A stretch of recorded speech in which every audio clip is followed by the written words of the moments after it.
dengan baik. Nanti diberikan pertanyaan dan pertanyaannya ditulis nanti di kertas, ya. Oke, dari Ustaz, wabarakatuh. Assalamualaikum warahmatullahi wabarakatuh. Alhamdulillah, asyhadu an la ilaha illallah wa asyhadu anna Muhammadan rasulullah. Baik, ayah bunda, kita lanjut. Terkait dengan cinta ini, Ibnu Qayyim menyebutkan ternyata cinta itu terkait dengan iman. Makin kuat cinta seseorang, maka makin kuat iman seseorang. Makin anak makin cinta kepada orang tuanya, maka makin mudah orang tuanya mengajarkan iman kepada anaknya. Sekali lagi, ternyata pendidikan iman tidak bisa diajarkan. Ya, hanya bisa dengan cara mencintakan anak kepada orang tuanya. Dan nanti setelah cinta kepada orang tuanya, maka barulah anak-anak kita cintakan kepada Allah Subhanahu wa taala. Jadi setelah anak mencintai kita, tinggal kita bilang, nah cinta itu bukan hanya untuk ayah ibu saja, tapi cinta itu juga lebih utama kepada Allah Ta'ala. Maka anak akan ikut. Karena apa? Ibnu Qayyim mengatakan di kitab yang lain, di Ad-Da'wah Dawa, fal insanu abdu mahbubi kainan makan. Seseorang itu akan menjadi budak bagi apa yang dicintainya. Pasti akan nurut. Bahkan Syekh Sa'ad Riyad hafizahullah beliau mengatakan, wa idza ahabbaul abna'u fasawfa yuhibbuna ma yuhib. Jika seorang anak mencintai orang tuanya, otomatis akan cinta pada apa yang dicintai orang tuanya. Sebenarnya ketika kita menyuruh anak kita belajar, menyuruh anak kita sholat, itu tidak usah repot-repot asal kita mencintai sholat. Sebenarnya begitu. Asal anak mencintai kita, itu saja sebenarnya. Iya, jadi kalau ada anak kok susah dia nasihati, kalau dalam bahasa Jawa ini, mohon maaf kalau yang nggak Jawa mungkin bingung ya, namanya angel kandanane, angel kandanane gitu ya. Ya. Itu pertanda bahwa anak belum mencintai orang tuanya, itu kuncinya. Akhirnya untuk memaksakan agar anak sadar atau cinta, kita pakai bahasa tangan, ya tambah terluka. Pakai bahasa lisan nggak mempan, langsung pakai bahasa tangan, ya nggak tumbuh-tumbuh cintanya. Ini yang menjadi permasalahan kita hari ini. Ya, kalau sudah dikasih ketegasan, dikasih hukuman, nggak mempan, mikirnya hukuman apalagi yang lebih mengerikan, gitu. Biar anak sadar, gitu. Bukan sadar tambah takut. Gitu. Ya, padahal mahabbah kan dengan takut itu beda kan, gitu. Nah di situ. Karena kita nggak paham tadi, tidak mengenal kondisi jiwa anak kita seperti apa tadi. Nah ini tentang cinta. Terus ada kata Ibnu Qayyim, ada namanya internet cinta. Ya. Jadi kalau dua orang saling mencintai, itu otomatis akan ada koneksi. Ada koneksi. Jika yang satu seneng, yang satu ikut seneng. Ya, yang satu rindu, yang satu ikut rindu. Yang satu sakit, yang satu ikut sakit. Ya, ini kan apa namanya dicontohkan oleh Ibnu Qayyim, ada dua orang yang saling mencintai, seorang sahabat, dua pasangan sahabat, si Fulan A dan Fulan B. Ketika Fulan A itu sakit, B ikut sakit dan B bingung, kenapa saya sakit padahal saya nggak apa-apain tiba-tiba sakit. Lalu dia berpikir, jangan-jangan sahabat saya sakit, gitu kan. Nah setelah si B sehat, ya, B ini sehat, maka dia nengok si A. Jangan-jangan si A sakit ini. Saya nanti setelah sehat saya nengok A. Setelah mau masuk ke rumahnya, ketika di gerbangnya, itu orang-orang baru keluar dari rumahnya. Dari mana kalian? Oh saya baru nengok si A katanya sakit. Apakah dia masih sakit? Alhamdulillah sekarang sudah sehat. Karena apa? Karena si B juga sehat tadi kan. Nah itu gambaran Ibnu Qayyim. Dan ternyata ini juga ada disampaikan oleh Nabi SAW dalam sebuah hadis ya. Masal mu'minin fitawadihim wa tarakumihim wa ta'atufihim kamasail jasad. Jadi ketika orang beriman itu saling menyayangi, saling berkasih sayang, berbelas kasih, saling mawaddah, itu seperti satu tubuh. Maka ketika satu bagian tubuh itu sakit, yang lain akan merasakan. Maka ini dijadikan dalil Ibnu Qayyim yang disebut dengan istilah kita itu namanya internet cinta. Maka kalau kita ingin anak kita itu memegang pesan kita, cintai anak kita. Cintai anak kita. Ya. Maka anak kita akan ikut mencintai, karena di sini ada istilah lagi namanya cermin cinta nanti itu. Cermin cinta itu berarti makin kita mencintai anak, maka anak kita juga akan mencintai kita. Nah ini. Nah maka yang menjadi pertanyaan kita hari ini terkait dengan pendidikan akhlak, kita masih akhlak ini ya, kita membahas yang masih kurang. Kalau yang masalah bahasa lisan tangan kenyang banget kita, komplit sudah ya. A sampai Z berbagai model lah ya. Sampai overdosis. Nah, bagaimana menumbuhkan cinta pada anak? Anak akan tumbuh cinta kepada kita, ya, itu jika dia itu terpesona pada kita. Kayak tadi anak naik kursi, wow ternyata Umi nggak marah ya sama saya, malah saya dipuji-puji, hebat, terpesona. Nah ini. Jadi dikatakan oleh Ibnu Qayyim, fala yarul muhibbu ahadan ahsana min mahbubihi. Orang yang mencintai tidak melihat apapun yang lebih menawan dari apa yang dicintainya. Jadi kalau anak sudah mencintai kita sebagai orang tua, apapun yang kita lakukan itu menawan bagi anak. Ternyata habis sholat ya, menawan. Maka apa yang kita lakukan ditiru anak kita. Ini yang disebut dengan keteladanan. Jadi keteladanan itu bukan dengan bahasa lisan. Kamu itu gimana, nggak mau nyontoh ayah, ayah kan sudah ngasih teladan sama kamu kan. Sudah setiap hari nunjukin ke kamu nggak mau ngasih pelajaran sih, nggak mendapat pelajaran dari ayah, kok nggak mau nyontoh. Itu bukan keteladanan, itu namanya transaksi. Ya transaksi, sudah bahasa lisan. Yang namanya teladan itu ya buat anak mencintai, tanpa kita sengaja memberikan teladan akan ditiru. Yang penting kita beramal soleh, pasti akan dicontoh. Nah contoh tadi masalah cita-cita anak, itu tanpa sadar kita ngajari, walaupun kita nggak sengaja, karena kita memuji-muji orang. Ini contoh, ternyata banyak sekali penumbuhan kesadaran atau cinta ini yang tidak kita sengaja. Tidak kita sengaja. Ini, makanya ketika anak kita nggak tumbuh kesadaran atau berperilaku tidak baik, bisa jadi itu dia mencontoh atau melihat kita sedang tidak berperilaku baik. Nah ini. Kemudian berikutnya, anak akan terpesona itu jika dirinya merasa disayangi, merasa dihargai, merasa diorangkan, merasa dimanusiakan, merasa dimuliakan. Pokoknya dirinya itu merasa dibaiki lah, cocok dengan apa yang perlakuan yang dilakukan kepada dirinya. Nah sehingga pendidikan akhlak pertama kita di sini nih. Tanyakan pada diri kita sebagai orang tua, sudahkah ketika saya berhadapan dengan anak saya sudah merasa saya sayangi? Ini awal pendidikan akhlak, pendidikan cinta. Sudahkah anak saya merasa saya sayangi? Nah ini, kalau ini belum, ke belakangnya susah, betul, karena ini pondasi. Ya, ini pondasi. Sekali lagi, sudahkah anak saya merasa saya sayang? Kalau belum, ini akan ke belakangnya akan menjadi susah. Kalau sudah, ke belakangnya akan menjadi mudah. Ini jadi ini. Nah, merasa disayangi ini itu sebenarnya tersimpan di apa namanya sebuah ruangan di hati anak. Saya akan sedikit bicara agak puitis. Di sudut hati anak kita, ini kan permisalan, namanya permisalan kan walaupun hati nggak punya sudut ya. Di sudut hati anak kita itu ada sebuah ruangan.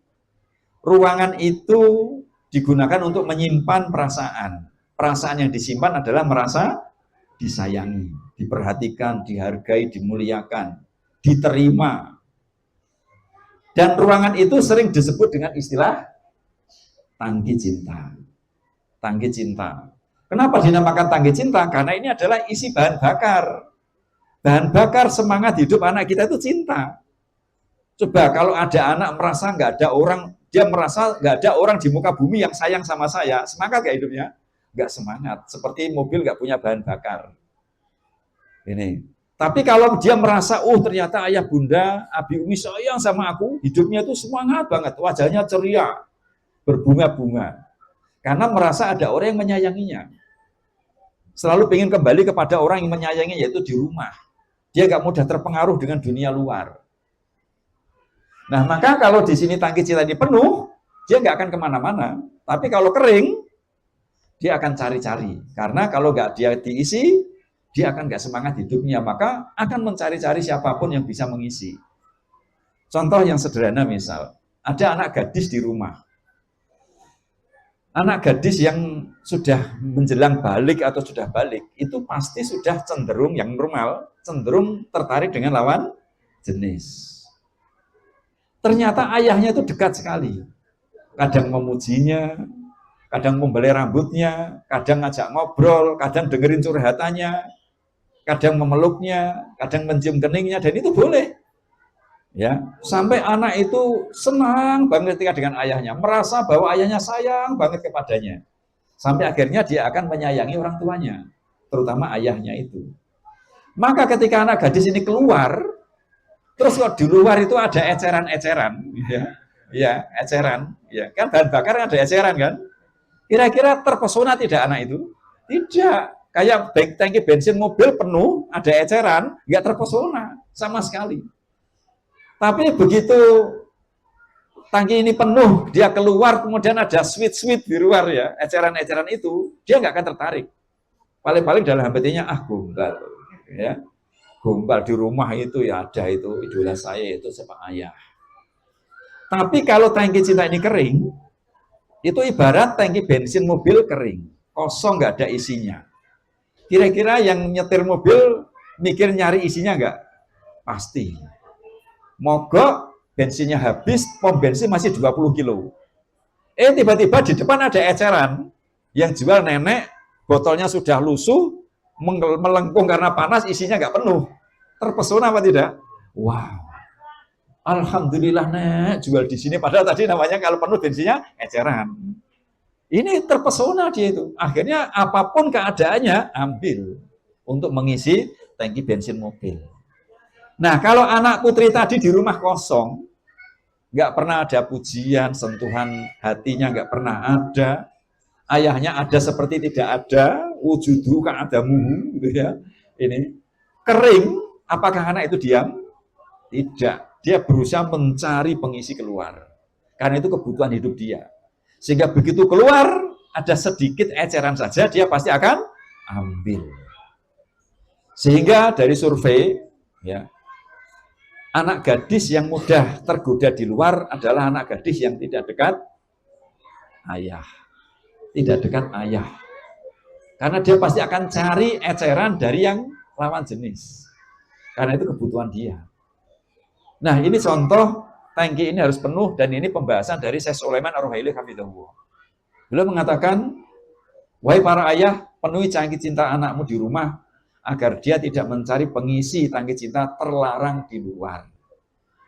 Sehingga bisa kita katakan bahwa sejatinya terpengaruhnya anak itu bukan karena faktor luar semata-mata, tapi karena faktor dalam, yaitu tangki cinta kering. Kalau ini kering, pasti akan cari eceran-eceran. Kalau di rumah penuh, apapun keadaannya dia imun. Tapi seringnya kita itu kalau anak bermasalah, yang disalahkan, yang dikambing hitamkan lingkungan. Benar apa tidak? Iya, gara-gara lingkungan. Padahal sebenarnya sebabnya tangki cinta anak kering. Siapa yang tidak mengisi? Kedua orang tuanya. Maka benarlah sabda Nabi SAW. Kullu mauludin yuladu alal fitrah. Setiap anak lahir itu sudah fitrah, tangki cinta sudah penuh. Lah kok jadi kering sehingga dia menyimpang, cenderung Yahudi, Nasrani, Majusi. Siapa yang menjadikan seperti ini? Fa'abawahu, kedua orang tuanya. Jadi kita jangan tergesa-gesa langsung menuduh lingkungan yang menjadikan anak kita rusak. Karena kitalah yang justru dia mudah terpengaruh karena kita tidak menyayangi dia. Inilah dasar dari pendidikan akhlak. Nah, maka anak akan terpesona kepada siapapun yang berhasil mengisi tangki cintanya. Tidak ada orang tua tidak sayang anak. Sepakat atau tidak? Tapi kenyataannya banyak sekali anak merasa tidak disayangi orang tuanya. Benar atau tidak? Kenapa demikian? Karena orang tua dalam menyampaikan kasih sayangnya salah bahasa. Hari ini orang tua dalam menyampaikan kasih sayang sering menggunakan bahasa lisan dan bahasa tangan. Contoh, nah ibu itu ngomel-ngomel sama kamu karena ibu itu sayang sama kamu. Ibunya nggak salah. Jelas ibu sayang, tapi bagi anak terjemahannya lain. Sayang kok ngomel. Ini ibu nggak sayang. Ayahnya bilang, ya anak, nak, ayah itu mukul kamu. Itu karena ayah sayang sama kamu. Tidak salah. Maksudnya benar ayah itu sayang. Tapi dalam menyampaikan kasih sayangnya itu diterjemahkan oleh anak, beda. Sayang kok, mukul. Ini antara lain kita sering salah bahasa ya karena terjebak dengan dua metode tadi. Ya nasihati, ya dibiasakan tegasi. Gitu kan, nasihati, tegasi, nggak ada yang lain. Terjebak dengan konsep barat. Yang tidak pernah membahas masalah yang tidak logis, yaitu bahasa hati tadi. Nah sekarang, bahasa hati itu apa saja di sini. Ya. Biar benar-benar tangki cinta anak terpenuhi, sehingga nanti pendidikan selanjutnya lebih mudah. Nah, kita gali dari bahasa hati Rasulullah SAW. Tidak saya terangkan satu-satu ya, banyak ini panjang sampai malam ya. Langsung kesimpulannya aja, bahasa hati yang Rasulullah gunakan itu ada 3. Nah, perlindungan, pendampingan, dan pelayanan. Perlindungan itu masuk dalam pujian dan hadiah. Pendampingan itu kebersamaan dan sentuhan. Pelayanan itu pemaafan dan pengorbanan. Jadi ada 6 bahasa hati yang kita simpulkan dari bagaimana Rasulullah menumbuhkan cinta seseorang sehingga akan beriman kepada Rasulullah, kemudian beriman kepada Allah Subhanahu wa taala. Kira-kira orang dulu yang masuk Islam beriman itu iman kepada Rasulullah dulu apa langsung iman kepada Allah? Coba kita ikuti cerita-cerita orang masuk Islam. Kira-kira karena masuk Islamnya terkagum dengan akhlak Rasulullah apa langsung takjub dengan kebesaran Allah pada Rasulullah dulu. Mencintai Rasulullah dulu, akhirnya masuk Islam. Setelah masuk Islam, barulah Rasulullah mengajarkan ilmu tauhid. Cinta itu hanya untuk Allah. Itulah pendidikan iman. Dimulai dari murid mencintai gurunya dulu. Dimulai dari anak mencintai orang tuanya dulu, baru nanti kita arahkan ke Allah Ta'ala setelah cintanya tumbuh. Itu gambarannya demikian. Gambarnya demikian. Jadi dimulai dengan yang tidak logis terlebih dahulu. Nih. Ya, jadi ada 6 ini, ada 6. Nah, yang pertama pujian. Nah, pujian. Ini contoh-contoh yang Rasulullah lakukan. Bagaimana mengatasi anak yang tidak ada kesadaran atau belum tumbuh kesadaran sholat dengan bahasa pujian. Coba contohnya seperti ini. Anak susah sholat, sudah SMA. SMA. Seringnya kita kan pakai bahasa lisan kan? Ya, padahal anak sudah tahu belum sholat 5 waktu itu wajib. Jangankan SMA, lulus SD aja tahu kok. Ya. Tapi kita seringnya masih memberitahu. Jadi dia sudah banyak ilmunya, masih kita kasih ilmu lagi. Yang terjadi overdosis ilmu nanti. Nah, sholat kan wajib buat kamu nak. Kalau kamu sholat dapat pahala lu, nanti bisa masuk surga. Langsung sholat gak anak itu? Enggak. Yang dia katakan, iya ya, ngerti-ngerti. Iya ya, rapot saya sih sholat 10. Ya. Sudah tahu dia, tapi kita masih memberitahu. Ternyata yang dia butuhkan itu bukan pengetahuan, tapi kesadaran. Dan kesadaran menggunakan bahasa hati, bukan dengan bahasa lisan. Gak mempan, apalagi dipukul, tambah gak sholat dia itu. Butuh sentuhan hati dengan bahasa hati. Contohnya adalah pujian. Lah, masa gak sholat dipuji? Bukan gak sholatnya yang dipuji, yang lain. Kayak anak naik kursi tadi kan? Ya. Contoh misal, ini anak kok susah banget sholat sih kok senangnya main game. Ini yang terjadi hari ini kan? Iya, ya, ntar. Apalagi setelah pulang dari pondok gak pernah pegang HP 1 semester. Wah, pokoknya lupa dengan adzan itu sudah itu. Iya. Main game terus. Apa yang kita puji? Antara lain, game-nya kita puji. Nggak masuk akal, memang bahasa hati nggak masuk akal. Nggak masuk akal. Contoh misal, ketika di situ, ini dia sudah kita coba dengan bahasa lisan nggak mempan ya. Bahasa tangan nggak mempan sudah. Ini berarti sudah mentok. Berarti harus pakai bahasa hati. Antara lain memuji. Contoh saja ini ya. Jadi jangan langsung copy paste. Ini contoh. Masya Allah. Ayah baru tahu ternyata anaknya ayah menang terus main game ya. Hebat. Besok jadi gamers ya. Yang dapat penghasilan besar ya. Iya ayah. Nah seneng kan? Terjadilah namanya euforia. Tambah nggak mau sholat ya. sholatnya tambah mundur-mundur. Itu euforia, merasa wah bebas saya kan, ya itu kan. Tapi euforia itu proses detox. Sekali lagi ingat ya, itu proses detox. Sampai nanti setelah detoxnya keluar semua, toksinya keluar semua, maka fitrahnya muncul. Nggak lama kok, nggak lama. Nanti setelah berulang-ulang kita melakukan itu, mungkin memuji rambutnya, memuji gambarnya, memuji bermain sepak bolanya, memuji bergaulnya, temannya banyak, semuanya yang benar-benar bisa kita puji. Dan itu kenyataan yang ada, bukan buat-buat. Contoh misal anaknya pesek, wah ternyata di kampung ini yang paling mancung kamu, pasti akan mengatakan gombal ayah, gitu kan. Dipuji apa yang pantas dipuji. Maka lama-lama anak akan terisi tangki cintanya. Oh ternyata ayah perhatian ya. Setelah terisi tangki cintanya, dia akan tambah cinta pada ayah ibunya. Setelah muncul benih-benih cinta, ayo nak sholat dulu. Mau apa tidak? Mau, insya Allah. Itu urutannya demikian. Cuma yang paling berat apa tadi? Euforia. Ini yang sering kita anggap, wah lunjak, gitu kan? Wah nanti sampai seumur-umur nanti akan begini terus. Itu teori kertas kosong. Ini fitrah. Beda konsepnya. Dan itu kita gali dari Rasulullah SAW. Ini contoh pertama. Kemudian berikutnya, pujian ini ya. Jadi yang dipuji itu yang lain. Ya. Apapun yang bisa kita puji. Yang kedua, hadiah. Tentu saja hadiah tanpa syarat. Kalau hadiahnya, nak, ini tak kasih HP ya, baru, tapi kami harus sholat. Gitu ya. Itu nggak mempan. Ya. HP-nya diterima, sholatnya tetap nggak jalan. Namanya transaksi. Nah ini. Contoh misal, anak main game lagi. Saya ambil contoh yang hari ini itu jadi masalah besar anak kita ya. Main game, susah sholatnya, susah belajar. Lupa waktu. Sampai pertemuan keluarga aja, HP yang dipegang. Nah ketika anak main HP, ibunya datang. Sambil senyum, sambil dibeli-beli rambutnya. Masya Allah, anaknya Umi. Hebat banget ya, ternyata main HP-nya pinter. Ini nak, sambil main game, cemilannya nak. Nah, kasih cemilan. Itu hadiah tanpa syarat. Seneng gak kira-kira anak itu? Seneng. Ya, sambil ini minumannya nak, kesukaanmu, jus dari Sirsak. Nah, diminum nak, seneng banget, Umi perhatian. Ayahnya datang, Masya Allah, boleh kan? Boleh gak ayah ikut gabung, main bareng? Boleh ayah. Kemudian ayahnya pura-pura kalah, muji-muji anaknya, kamu hebat ya ayah saja kalah, tambah terisi lagi tangki cintanya.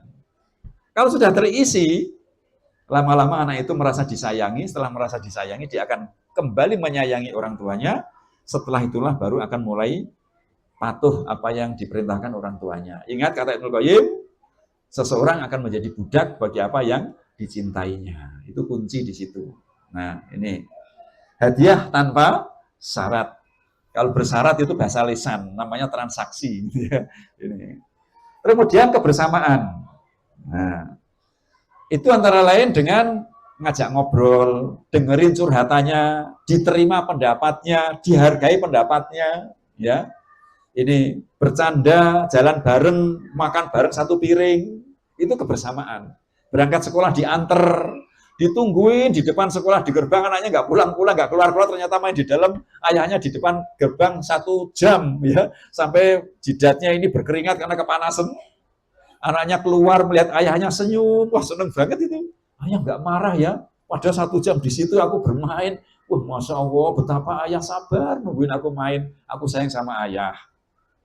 Kita kadang-kadang itu menghadapi kayak gitu nggak sabar, ya. Begitu anak merasa betapa ayah tuh sayang sama aku, disitulah hatinya kepegang. Nah, besok jangan main lama-lama ya, ayah kepanasan. Oh ya, ayah maaf ya, kita peluk, selesai. Ini. Tapi begitu kita berdiri di depan langsung pasang taring, ya, anak sudah mikir besok, lihat aja, aku akan main lebih lama lagi, gitu kan? Inilah anak itu hatinya yang ingin disentuh sebenarnya, kebersamaan. Sentuhan, dipeluk, dicium keningnya, digandeng, ditepuk-tepuk punggungnya. Ayah itu punya anak kamu itu bangga banget nak, hebat kamu. Langsung wajahnya itu berseri-seri, matanya berbinar-binar, gitu kan ya.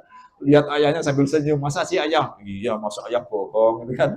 Ya, itu akan membuat dia merasa ya Allah, betapa sayangnya ayah kepadaku. Dia nggak akan cari pengisi di luar, sehingga itulah daya imun anak biar tidak mudah terpengaruh di luar. Ini sentuhan. Kemudian berikutnya adalah pemaafan. Kita itu jadi orang itu kadang-kadang pendendam. Begitu anak berbuat salah, emosi muncul. Wah, ini kalau nggak dikasih pelajaran, dia ngelunjak nanti itu kan dia. Buat nggak ada maaf bagimu, gitu ya. Akhirnya misal contoh kasus misal anak di sekolah, terutama anak yang banyak tingkah, yang warna merah tadi, kan banyak ulah kan. Kita dapat telepon dari sekolah, maaf ayah bunda, Ananda di sekolah bikin pelanggaran berat, maka kami skor selama 1 pekan di rumah nggak boleh sekolah. Biasanya orang tua di rumah itu biasanya bilangnya kami kayak kesambar petir, gitu ya. Padahal belum pernah kesambar kok bisa bilang kayak, gitu kan, gitu ya. Ini.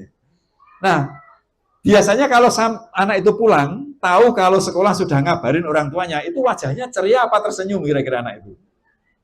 Semberut, menunduk, itu kan ya, lesu banget. Dalam hatinya, habislah aku. Pasti ibu Umi di rumah itu ngomel-ngomel. Tapi nggak apa-apa sih Umi tetap ngasih makan. Tapi Abi nanti ini, mau diapain aku nanti itu? Takut ya. Nah, begitu sampai rumah, Uminya tersenyum. Alhamdulillah pulang nak, ini sudah Umi bikinkan makanan buat kamu, kesukaanmu, ayo makan dulu. Dah, nggak usah dipikirin di sekolah, namanya juga anak-anak. Kira-kira reaksi anak gimana? Wow, gitu ya. Ternyata Umi sayang sama aku. Iya, sayang banget sama aku. Luar biasa. Dan saya yakin anak tidak akan mengulang. Yakin saya itu. Karena dia cemberut itu sudah tahu kesalahannya. Kita nggak mengungkit. Saya yakin anak tidak akan mengulang karena apa? Tidak ingin uminya itu menderita gara-gara ulahnya. Kalau sudah sayang. Tapi begitu mungkin dimarahi, dendam muncul. Ya, ingat saja, coba lihat saja nanti saya akan bikin yang lebih ngeri lagi biar Umi tahu rasa. Nah ini, contohnya seperti itu. Kemudian, wah ini tinggal Abi bapak ini. Pasti saya dihabisin sama Abi. Begitu Abinya datang, senyum, punggungnya ditepuk-tepuk, tenang. Abi dulu juga kayak kamu kok, nggak apa-apa. Wah senang banget dia itu. Saya yakin juga dia tidak akan mengecewakan Abinya. Inilah bahasa pemaafan. Saya banyak kisah nyata sebenarnya, tapi nggak saya sampaikan, tapi intinya itu ya. Kita dikejar waktu ini. Terus berikutnya pengorbanan. Nah, pengorbanan. Kita tuh sering melakukan sesuatu, kadang-kadang jaim, jaga gengsi kita. Ya, contoh misal, ada anak, ini kasus ya, dia itu minta motor terus sama ayahnya. Ayahnya tahu kalau dibelikan motor pasti buat kebut-kebutan. Sampai suatu ketika ayahnya nggak berkutik atas permintaan anak ini, akhirnya dibelikan. Dan benar motor itu buat kebut-kebutan. Terus setiap malam dia keluar, pulang malam, keluar, pulang malam. Dinasihati lisan nggak mempan, apalagi dengan tangan. Ya, tambah nekat. Akhirnya suatu ketika pas musim hujan, anak itu pulang, motornya kotor. Ya. Ditaruh di depan rumah, ya, anaknya tidur, pagi-pagi, setelah sholat subuh ayahnya melihat, motor anaknya kotor. Dicuci sama ayahnya. Kalau menurut logika, ini motor buat balapan, dilarang ayahnya, kotor ya biarin, sekalian rusak, biar buat balapan kan. Ya. Tapi ternyata malah dicuci oleh ayahnya. Dibersihkan, sampai mengkilap, kemudian distandar lagi depan rumah, ayahnya pergi kerja. Begitu anaknya bangun, tanya ke ibunya, Bu, siapa yang nyuci motor ini, Bu? Kok sampai mengkilap kayak gini? Ibunya senyum, oh tadi ayah yang nyuci nak. Ya, gitu aja. Anaknya tuh langsung dalam hatinya merasa ternyata selama ini ayah itu sayang sama saya. Setelah itulah baru anak itu mendengar apa kata ayahnya. Hati-hati nak, ya siap hati-hati saya. Gitu ya. Ini pengorbanan. Kadang kita orang itu nggak mau nurunkan ego di bawah anak, nggak mau. Padahal kadangkala dalam bahasa pengorbanan ini kan termasuk menurunkan ego, pakai ego rendah. Kita selalu jaim, karena kadang-kadang orang tua masih punya hutang pengasuhan, nggak mau turun gitu ya. Ini enak aja. Nah, itu intinya kan sebenarnya kalau orang tua nggak bisa turun, itu pertanda bahwa orang tua nagih ke anaknya, isi tangki cinta saya. Kamu nggak patuh sama ayah, gitu kan? Sementara anaknya juga sama, ayah harusnya sayang sama aku dong. Sehingga orang tua dan anak rebutan. Satu sisi anak yang jiwanya anak, satu sisi orang tua tapi jiwanya anak karena punya hutang pengasuhan. Nah ini, nah itu gambarnya seperti itu. Nah inilah bahasa pengorbanan. Nah jadi enam-enamnya tadi itu memiliki dasar seseorang ayah ibu bisa menggunakan bahasa cinta 6 tadi jika dia sudah mencintai anak dengan cinta sejati. Cinta sejati yang disebut oleh Ibnu Qayyim namanya al-hubbus shahih. Ada yang menyebut al-hubbut tabi'i atau yang menyebut al-hubbul hakiki. Cinta sejati. Cinta sejati itu adalah cinta kepada anak yang tidak berkurang cinta kepada anak meskipun anak itu menyakiti dirinya. Dan bahkan orang tua menikmatinya. Sehingga ketika anaknya berbuat baik, cinta. Ketika anaknya tidak baik atau melanggar atau bikin kesalahan, tetap cinta. Tapi orang tua tetap memperbaiki anaknya. Tidak ada rasa benci sedikit pun. Tapi kalau kemudian anak kita berbuat baik ketika kita baik ketika dia berbuat salah, kita marah, emosi, benci, cintanya bersyarat. Kalau cinta bersyarat itu namanya bahasa apa? Lesan. Ya nggak kesentuh hatinya. Ya, ini dasarnya di sini. Dan ini tentu saja hanya bisa dilakukan oleh orang tua yang sudah penuh tangki cintanya. Kalau belum ya masih nagih lagi. Kamu harus baik sama saya, kalau nggak baik aku nggak suka, itu ya, seperti itu. Kemudian berikutnya adalah dasar bahasa hati adalah cermin cinta. Orang yang mencintai akan melihat keadaan orang yang dicintai seperti gambar di cermin ketika dia bercermin. Jadi kalau kita makin mencintai anak kita akan tambah lebih mencintai. Tentu saja dengan cinta sejati. Kalau kita cintanya bersyarat, anak pun juga cintanya akan bersyarat. Dia nggak akan nembus ke bahasa hati, tapi masih bahasa lesan, gitu saja. Ini. Maka menumbuhkan cinta itu tidak dapat diajarkan, karena cinta itu bisa menular tanpa disengaja. Ya. Cinta tidak dapat tumbuh dengan akal, tapi hanya tumbuh dengan hati. Jadi mendidik keterampilan itu dengan keterampilan tangan, mendidik ilmu dengan akal, ilmu, mendidik hati dengan hati. Nggak bisa dibolak-balik. Akal tidak dapat mengalahkan cinta, tetapi cintalah yang akan mengalahkan akal. Sehingga orang yang jatuh cinta sering tidak masuk akal. Nih. Kemudian cinta tidak tumbuh dengan nasihat lesan, pendisiplinan, paksaan, hukuman, tapi cinta tumbuh karena keterpesonaan atau kekaguman. Jadi urutannya ilmu itu ternyata nggak bisa menumbuhkan cinta, justru cinta itu yang akan menumbuhkan ilmu, akan belajar orang itu. Nah, pertanyaan sekarang, mengapa para sahabat Nabi kecil, mereka belum wajib jihad, belum balik, tapi sudah daftar jihad ingin mati? Sebabnya apa? Cinta. Jangankan sholat subuh, jiwa aja akan diberikan oleh cinta. Sebagaimana Nabi Ismail, nyawa aja akan diberikan karena cinta. Ini. Nah, apakah semua orang tua bisa menyajikan bahasa hati kepada anaknya? Orang tua yang bisa menyajikan bahasa hati pada anaknya adalah orang tua yang telah penuh tangki cintanya. Penuh tangki cintanya. Nah, yang menyebabkan tangki cinta orang tua kosong adalah hutang pengasuhan masa lalu.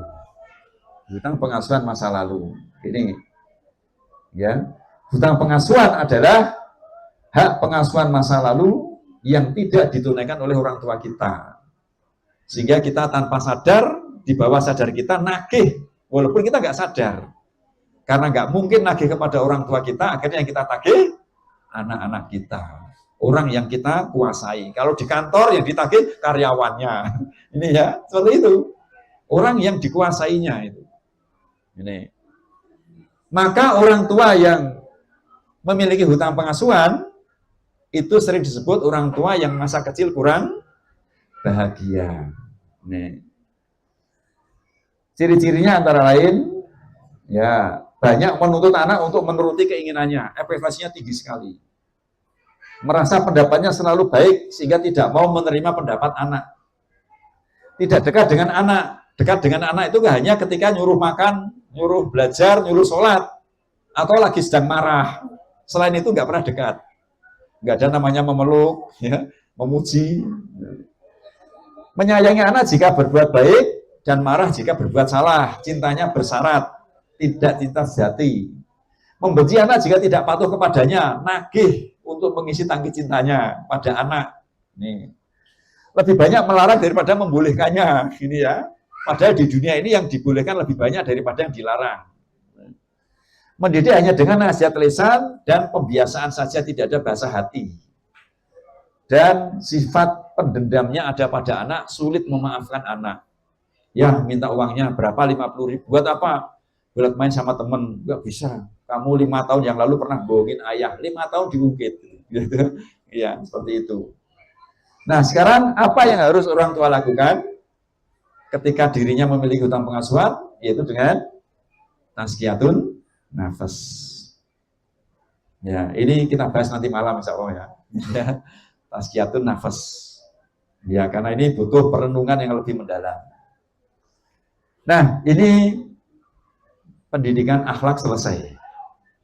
Sampai kepada ujung-ujungnya ternyata kita sendiri yang harus memberesi diri sendiri. Ya, ujungnya di sini. Nah, berikutnya setelah kita belajar akhlak, kita belajar apa? Bakat. Nah, baik. Masih ada waktu 1 jam, insya Allah. Mudah-mudahan selesai bakat ini, materinya selesai. Ibnu Qayyim 700 tahun yang lalu ketika beliau hidup, rahimahullah, ya. Sebelum psikologi ada. Psikologi kan muncul 200 tahun yang lalu setelah terjadi revolusi industri. Beliau mengatakan, wa mimma yambai ayat tamidah ala sobi. Di antara hal yang perlu diperhatikan orang tua adalah memperhatikan kondisi kejiwaan anaknya. Wa ma huwa musta'idun lahu minal a'mal. Mengetahui bakatnya apa. Wa muhayya'un lahu minha, potensi terpendamnya apa. Faya'lamu annahu mahlukun lah, sehingga orang tua tahu, ya anak saya memang begini. Ya anak saya memang tegas kayak gini, ya anak saya memang malu.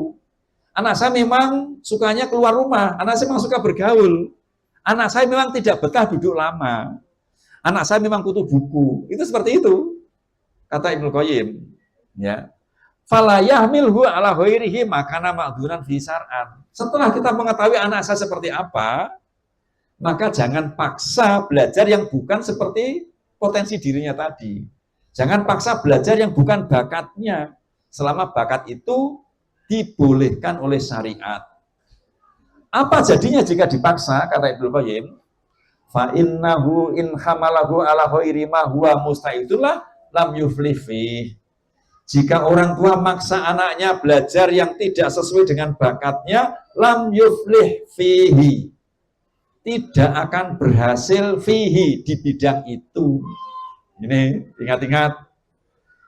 Ya, wa fatahu ma huwa muhayya'un lah. Dan nanti bakat bawaannya yang aslinya harus dikembangkan ikut layu. Ini yang terjadi. Sehingga anak itu bingung. Bahkan lulus S1 saja masih bingung. Karena hanya ikut pendapat orang tuanya yang orang tuanya nggak paham tentang kondisi anaknya. Pokoknya ini, pokoknya ini. Kamu ambil jurusan ini. Percaya saya sama ayah-ayah pengalaman, gitu kan. Tapi nggak melihat kondisi anaknya, hanya dasar pengalaman umum saja. Ini. Nah, terus kemudian beliau sudah menjuruskan ke dalam 3 jurusan tadi, 3 jiwa. Wa in ra'ahu husnal fahmi, jika orang tua melihat anaknya itu ketika anaknya dijelaskan mudah paham. Sohihal itroki, mudah mengerti ketika dijelaskan.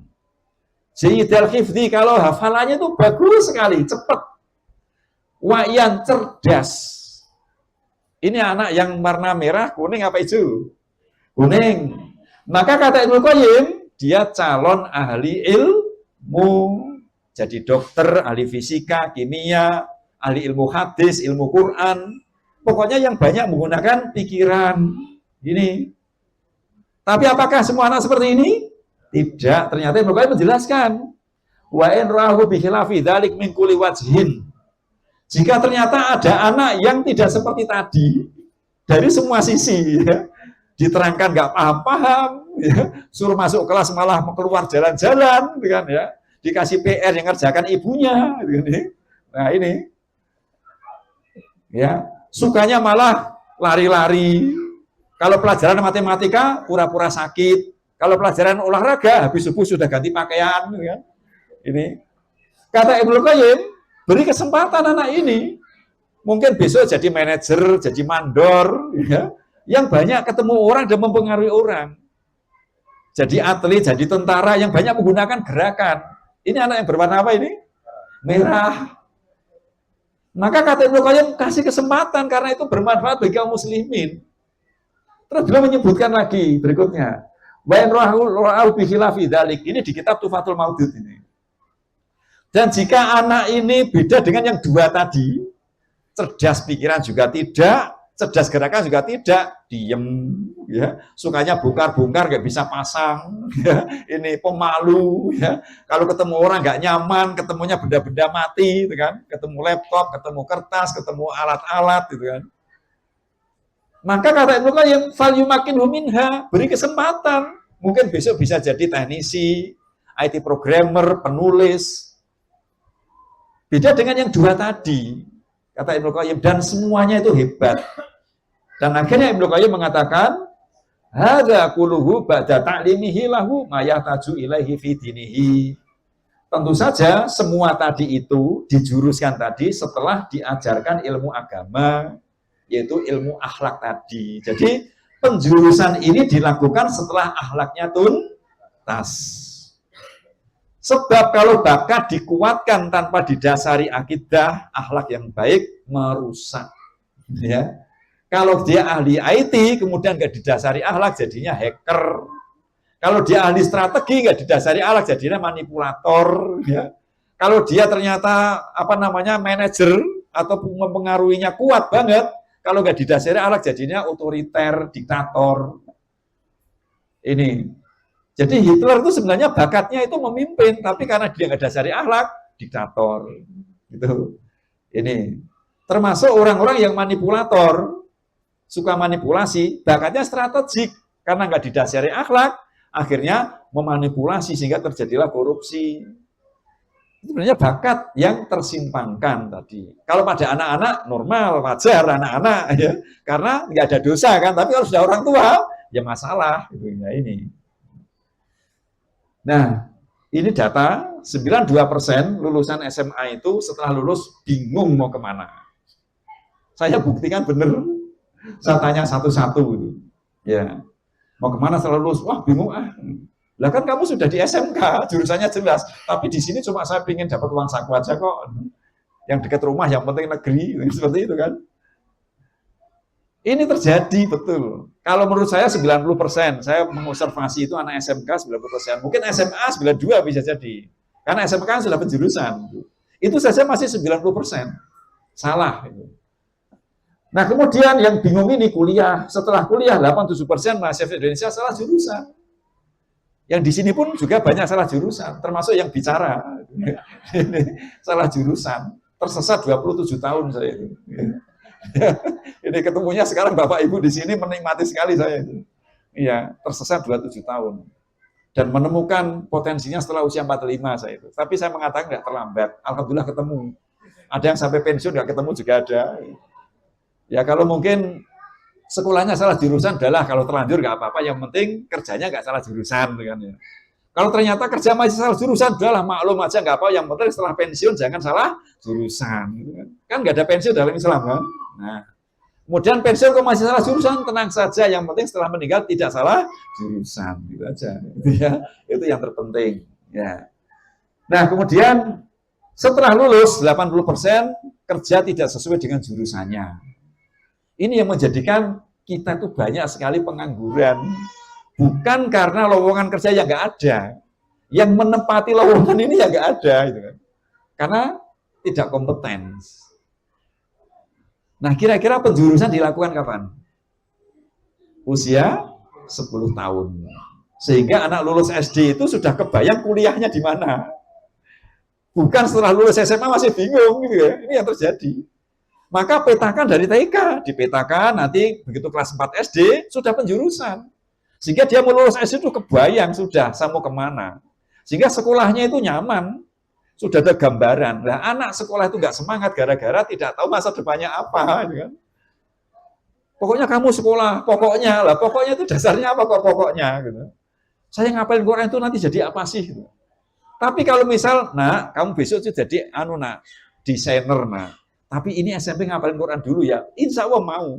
Aku besok ingin jadi desainer yang ngapal Quran, ada cita-cita. Tapi kalau nggak ada, pokoknya dihafalin deh. Kalau sudah pokoknya ya anak bingung, nggak punya alasan. Ini pentingnya menemukan bakat sejak dini.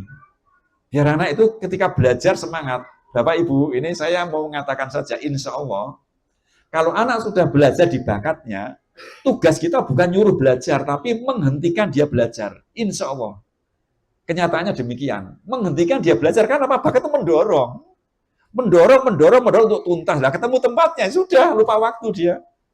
Yang kita lakukan, nah sudahlah anak, jangan belajar terus, nah ayo main dulu. Pernah kayak gitu Bapak Ibu? Coba nanti, insya Allah, kalau ketemu bakatnya, yakin saya itu, akan begitu. Sudahlah anak, jangan main IT terus. Nah, sudah sekarang main. Sudahlah anak, jangan belajar baca buku terus. Itu yang kuning kan ya, belajar terus kalau ketemu bidangnya. Udah main dulu. Nah, ini, karena apa? Bakat itu mendorong terus, harus ditumpahkan, nagih. Maka ketika ketemu jalannya, nikmat banget dia itu. Ini nikmat sekali. Nah, kemudian bakat itu apa? Ya, ini yang perlu kita ketahui. Ini ada pertanyaan, bakat atau bukan? Panahan bakat atau tidak? Bukan. Ya. Sepak bola? Bukan. Ya. Berarti sudah tahu ya. Desainer? Bukan. Nah, kok bukan semua terus bakat ini apa ini? Oh, dokter yang gajinya gede. Bukan, bukan terus bakat itu apa sih? Isinan. Nah, ini bakat. Nah, gampang kan? Anakku yang nomor 3 itu pemalu. Ya berarti bakatnya pemalu. Besok kerja yang banyak pemalu, pakai sifat malu, yaitu desainer, ya. Kemudian penulis, guru TK kan pemalu itu kan. Administrator yang tidak banyak ketemu orang, selesai, sudah, nggak usah repot-repot. Nah itu bakat. Selesai kan? Nah, kemudian bantahan. Bakat apa tidak? Bakat. Anakku yang pertama itu beda dengan yang ketiga. Suka bantah terus. Berarti bakatnya suka bantah. Besok gede pekerjaannya banyak membantah. Coba apa itu? Pengacara, terus apa lagi? Negosiator itu kan ya. Itu debt collector itu kan seperti itu. Iya, manajer, supervisor, mandor. Kalau mandor nggak bantahan ya terus karyawannya enak banget itu, ya. Mandornya nggak tegaan, tenang aja, gitu ya. Seperti itu. Nah ini semudah itu bakat. Nah, semudah itu bakat. Terus lagi, misal suka bongkar-bongkar nggak bisa pasang. Bakat atau tidak? Bakat. Anak saya yang nomor 2 itu bikin semua alat di rumah rusak, dibongkari semua. Itu ya. Ini besok gede sukanya bongkar-bongkar. Kalau hari ini nggak bisa pasang, insya Allah pasangnya besok kalau sudah gede. Jadi apa kira-kira?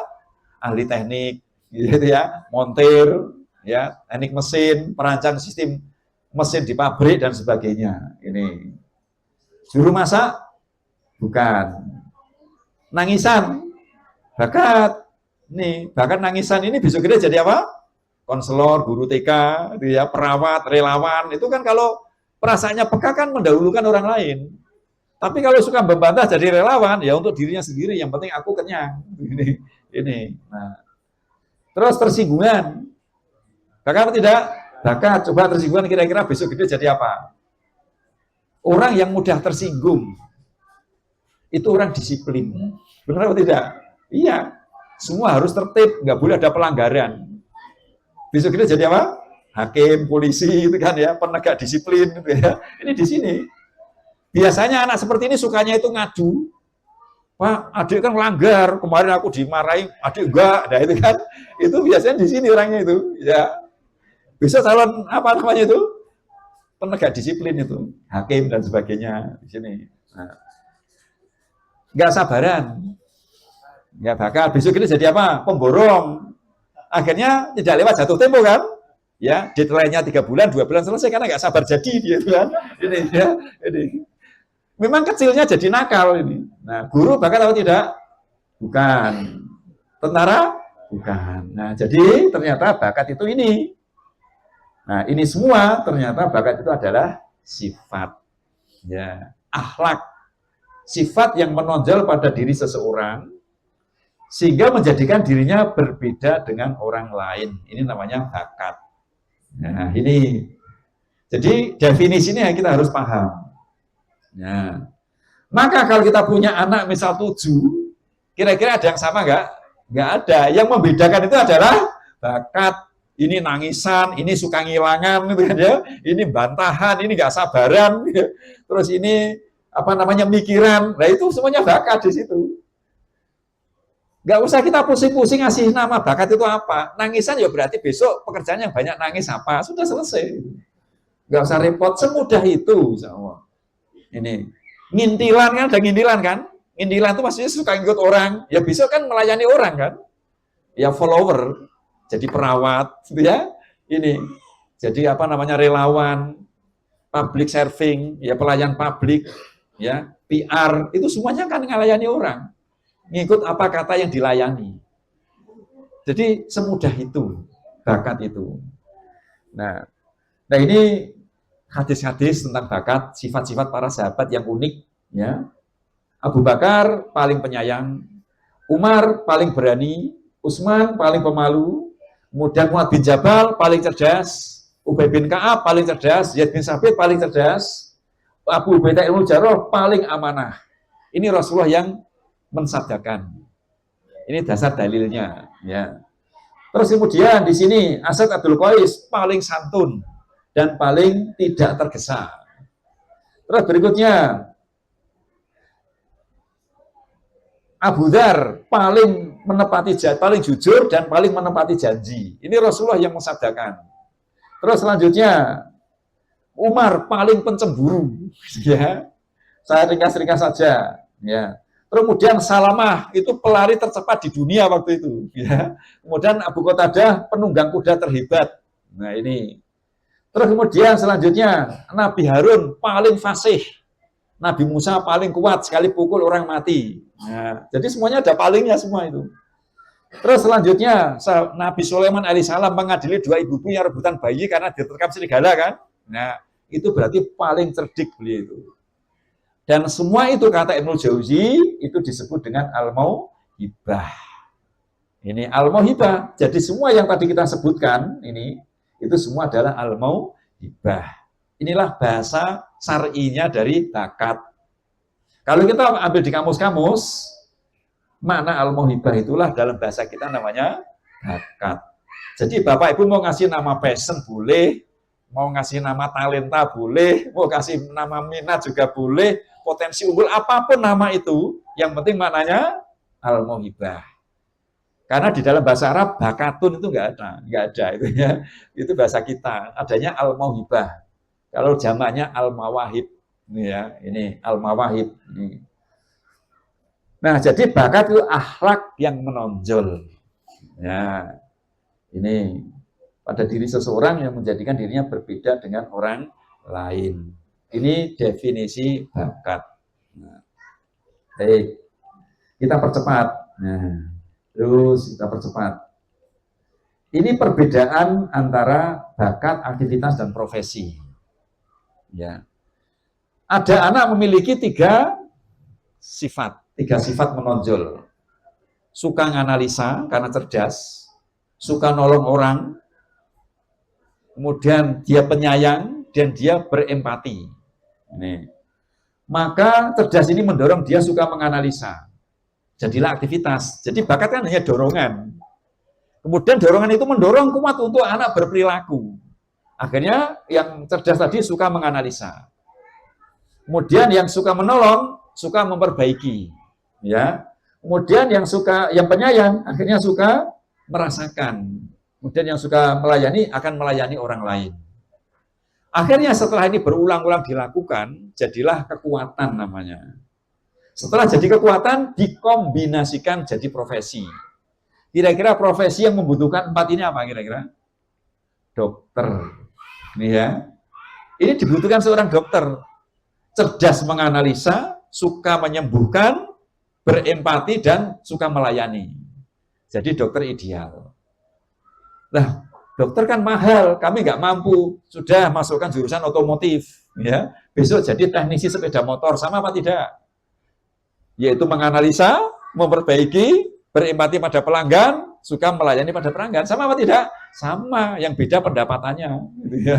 Ini. Tapi kan anak puas kan? Iya puas. Ini, kalau kita mengembalikan bahwa sukses itu terkait dengan kebermanfaatan, bukan pendapatan. Ini, anak akan terima karena menikmati, dan inilah kemewahan. Nah, ini contoh bedanya di sini. Nah, bakat ini tidak berubah dari lahir sampai akhir hayat. Yang berubah adalah profesi, mengikuti perkembangan teknologi. Ya. Akibat internet, ada pekerjaan dulu ada, sekarang nggak ada. Akibat internet, ya dulu nggak ada, sekarang ada. Konten kreator, ya, itu dulu nggak ada, sekarang ada. Sampai bintang film nggak laku, ya. Ini akibat internet, akibat AI, hari ini ada, besok bisa jadi nggak ada. Bisa jadi mungkin 20 tahun ke depan dokter sudah nggak laku. Berobat tempelkan tangan di HP, muncul resep. Ya, karena terdeteksi semua. Bisa jadi karena berkembangnya sensor-sensor. Ini sensor kan berkembang terus sekarang. Mobil aja sampai nggak disetir bisa jalan karena sensor. Ya. Mau ada sesuatu saja nyebrang marka ada berbunyi, gitu kan?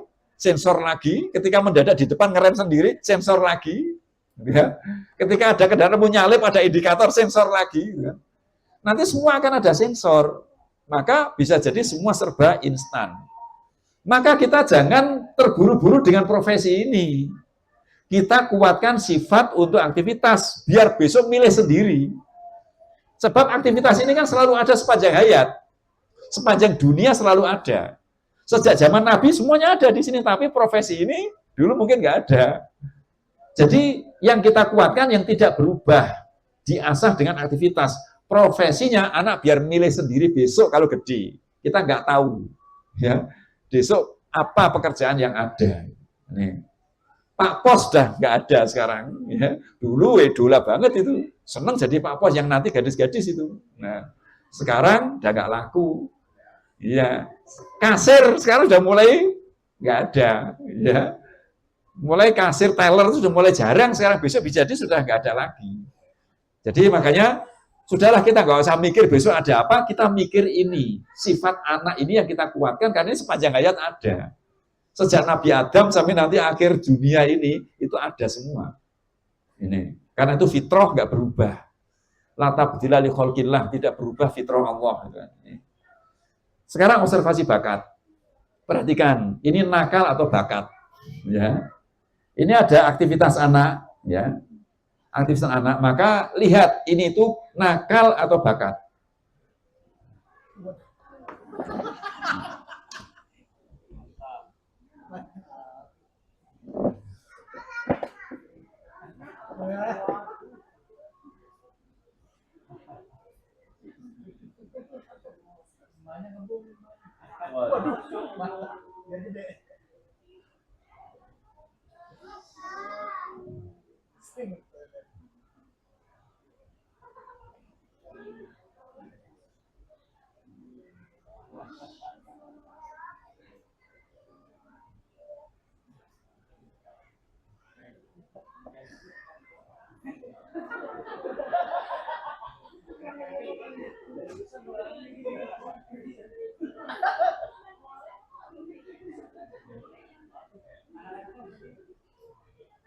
Calon ahli skincare, ya jelek, I don't care. Ya. Baik, sekarang semua itu sebenarnya bakat atau nakal kira-kira? Ya, sebab ya ada bakat tersembunyi di balik semua kenakalan anak. Kenapa? Mereka lahir ada dorongan kuat, namanya bakat. Dan dorongan itu mendorong beraktivitas, maka anak itu cenderung berlari. nggak sabaran mereka untuk menumpahkan dorongan itu. Kan anak lari sebenarnya kan, karena ingin menumpahkan dorongan itu, tapi dia lahir tidak tahu apa-apa. Wallahu akhrajakum min butuni ummatikum la ta'lamuna syai'a. Dialah Allah yang telah mengeluarkan dari perut-perut ibu kalian dalam keadaan tidak tahu apa-apa. Ada dorongan, nggak tahu apa yang dilakukan. Akhirnya kecenderungan perilakunya salah. Yang akhirnya kita sebut nakal. Tapi di sisi lain, rufi al-qalamu ang salasa. Pena catatan amal itu diangkat pada 3 orang. Salah satunya, wa anis sobih kata yahtalim pada anak sampai dia balik. Allah saja itu memaafkan. Inilah hikmah pena catatan amal diangkat. Anak diberi kesempatan berbuat salah. Selama tidak berbahaya. Kalau berbahaya, amankan walaupun nangis. Ini. Cuma kita seringnya sudah ngeklaim anak nakal. Itu akibat teori kertas kosong. Ya, ini dianggap kosong, kan? Ya harus dari sejak dini dibentuk. Mengukir di atas batu, bagikan apa mendidik di atas waktu kecil sebagai mengukir di atas batu. Ya diukir itu cinta, ya bukan langsung kepada ilmunya. Cinta diukir dari kecil akan melekat sampai dewasa. Itu. Nih. Nah ini kita akhirnya bisa mengamati bakat anak dari kenakalannya. Makin tambah usia, makin berkurang nakalnya. Ketika di TK, anggap saja kenakalannya 75%. Benarnya 25%. Benar atau tidak? Nah, ketika di SD, masa-masa trial and error. Sudah 50-50. Ya. Nah, apa namanya? Salahnya 50%, benarnya 50%. Setelah 10 tahun, kita kan pakai ketegasan kan? Harusnya benernya 75%, salahnya 25%. Setelah balik 100% harus benar. Sebab kalau salah dia berdosa. Itu urutannya demikian. Kita harus paham itu. Jangan dari TK sudah dituntut 100%, nggak bisa. Ya. Ini ada fase perkembangan. Ini ya. Maka mengamati bakat anak TK dengan kenakalannya. Ini. Jadi kalau anak tidak nakal, bakatnya sulit ketemu. Ini ya. Benar apa tidak? Coba anak-anak yang nurut-nurut ditanya, besok gede ingin jadi apa? Sulit jawabnya. Tapi yang nakalnya, Masya Allah, ditanya langsung jawab. Pengen jadi apa? Tentara. Biasanya kayak gitu. Pengen jadi apa? Pilot. Ingin jadi apa? Superman. Gitu kan. Nah, ini. Syarat dan rukun bakat sekarang. Nah, ya ini. Ada syarat dan rukun. Syaratnya ini. Ada dalilnya juga. Ya. Ahabul amali ilallah ta'ala adwamu bain kolna. Aktivitas yang Allah cintai itu adalah aktivitas yang terus-menerus walaupun sedikit. Maka bakat itu adalah ada syaratnya berulang-ulang meskipun mudah melakukan dengan spontan. Ini syarat bakat. Syarat itu berarti yang di luar aktivitas itu, di luar. Ya. Di luar aktivitas. Adapun rukun bakat itu yang di dalam. Nah, rukun bakat yang di dalam yaitu suka, bisa, dan berguna. Ini ya. Al-khirs, al-itqan, al-mufid. Kalau 3 rukun ini ada di aktivitas anak kita, berarti ini namanya bakat. Nih. Kalau salah satu rukunnya ini tidak ada, maka bakatnya batal. Benar atau tidak? Nah, contoh, sukanya nggak ada. Wah, bakat itu apa? Ayo latihan. Bisa nggak? Bisa. Dia bisa melakukan dan berguna, tapi nggak suka. Nggak suka. Ini bukan bakat, ini namanya kompetensi. Kehebatan atau keterampilan saja. Dia nggak ada unsur suka, dan itu nggak permanen. Cepat bosen. Tapi kalau bakat, wus nagih terus, karena kan ada kesukaan. Ini yang diusahakan namanya nurture. Kalau tadi nature, natural, ya ini nurture gitu ya. Ini.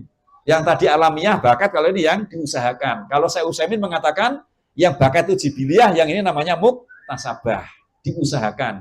Ini nggak permanen. Dan ketika saya Utsaimin ditanya, mana yang lebih afdol, yang bawaan atau yang diusahakan? Yang bawaan. Walaupun usahanya mungkin sedikit, tapi yang ini hanya dapat pahala dari usahanya saja, tapi lebih afdol yang bawaan. Itu saya Utsaimin mengatakan demikian. Terus suka bisa tapi nggak ada gunanya. Ini bukan bakat, bukan kompetensi, namanya hobi. Kayak mancing, nggak dapat ikan, tapi tiap hari mancing. Goes nggak menghasilkan, malah rugi terus. Sehat juga nggak, terus, hati-hati ini hobi. Itu apa lagi? Judi online ya, itu hobi walaupun menang terus ya, itu ini walaupun menang terus, tapi nggak ada faidah. Nah, faidah itu ukurannya syariat. Maka tidak ada bakat melanggar syariat, nggak ada. Kalau melanggar syariat namanya hobi. Ya itu ukurannya di situ. Maka sudah jelas kalau melanggar syariat bukan bakat. Itu namanya hobi. Maka hobi tidak perlu dikembangkan. Terus suka, yang disukai ada gunanya tapi nggak bisa. Nah, Bapak mau tanya, silakan tanya Bapak. Besok gede pengen jadi apa nak? Mumpung kamu masih SD kelas 4. Bapak kayak nggak tahu, saya aja ya jadi dokter lah Bapak. Masa nggak tahu gitu ya? Loh, kamu pengen jadi dokter? Iyalah kan anak Bapak itu kan. Lah kamu suka nggak? Oh suka banget. Kenapa pengen jadi dokter? Kan berguna. Kalau aku jadi dokter, nanti orang kampung kalau berobat saya gratisin. Ya. Tapi kamu bisa nggak? Nah itu masalahnya. Ini matematika nilainya 3, IPA nilainya 2, hafalan cuma 1 juz, ya temannya sudah 15 juz itu kan ya. Ini akhirnya suka, yang disukai ada gunanya tapi dia nggak bisa. Bukan bakat, bukan kompetensi, bukan hobi. Apa namanya? Hanya sekedar mimpi. Nah ini sekedar mimpi. Nah jadi makanya perlu dibedakan mana hobi, mana profesi atau kompetensi, mana bakat, mana mimpi. Ini harus kita pahami pada diri anak-anak kita dengan melihat syarat dan rukun tadi. Nah, maka cara mengobservasinya, anak TK itu cukup sukanya saja. SD 1, 2, 3 cukup suka dan bisa, walaupun nggak berguna, tapi setelah 10 tahun, 3-3-nya kita observasi. Ini yang kita lihat. Maka anak TK itu bosenan, suka ini ya sudah, berulang-ulang suka gitu ya. Walaupun habis itu ditinggal, nggak bisa kan? Nah, itu TK. Nanti SD dia bisa, tapi walaupun nggak ada gunanya. Mungkin bikin pasir apa, gambar istana, apa namanya, bentuk istana dengan pasir, habis itu rusak lagi kan berarti nggak ada guna kan itu. Nah nanti setelah 10 tahun sampai balik, itu diharapkan ada gunanya. Nah bakat itu apa saja sekarang? Bakat itu letaknya di mana, Bapak Ibu? Di jiwa. Ya, dorongan kan di jiwa kan? Jiwa manusia ada berapa tadi? Ada 3. Ya ini, jiwa manusia itu ada 3, yaitu mutmainah, lawamah, dan amaroh. Ya. Ini, maka induk bakat juga ada 3, sesuai dengan kondisi jiwa tadi. Demikian juga akhlak kan juga 3 kan? Karena bakat dan akhlak jadi 1. Ini. Ya, nafsu amarah menjadikan anak suka bergerak, nafsu lawamah menjadikan suka berpikir, mutmainah suka berperasaan. Suka bergerak ini kita sering sebut dengan istilah ego tinggi. Ego itu dalam bahasa Jermannya namanya ich. Kalau ego itu bahasa Yunani. Dalam bahasa Spanyol namanya zu.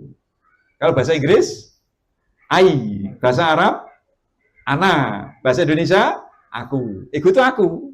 Maka orang egois terlalu keakuan, itu kan? Itu nggak bagus. Maka ego itu bagus, yang nggak bagus, egois. Itu ya, egois. Maka ego itu bisa dikatakan aku itu dalam bahasa Arab namanya diri. Diri itu nafsi. Berarti ego itu jiwa. Maka ego tinggi itu jiwanya yang selalu ingin di atas orang, suka bantah itu kan ya, dan sebagainya. Itu yang dimiliki Umar bin Khattab itu kebanyakan ego tinggi. Nah, Umar bin Khattab itu kebanyakan ego tinggi. Kemudian ini ego sedang, suka sejajar, ya. Dan yang ini adalah ego rendah, suka di bawah orang lain, di bawah egonya maksudnya, mengalah dan sebagainya. Ini dilihat dari wajahnya aja kelihatan, ya, wajahnya kelihatan. Nah, kenapa saya memunculkan gambar? Sebab nanti memetakan bakatnya dengan melihat, bukan dengan asesmen. Walaupun asesmen kita ada, kan? Tapi melihat lebih akurat. Nah. Contoh ego tinggi, ya, berani ngadepin orang, berani bicara, nggak sabaran, nggak mau kalah juga nggak mau mengalah, cemburuan, gengsinya tinggi, perfeksionis, banyak gerak, ya. Kalau diatur gantian ngatur, disuruh gantian nyuruh, dibantah gantian bantah. Ada yang punya anak seperti ini?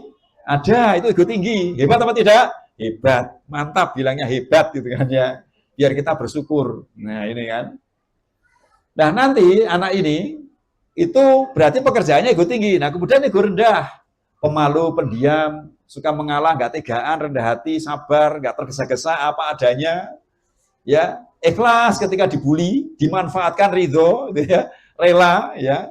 Jadi selalu jadi follower, ya. Ini ego rendah, nangisan, ya, hatinya sensitif, ini ego rendah.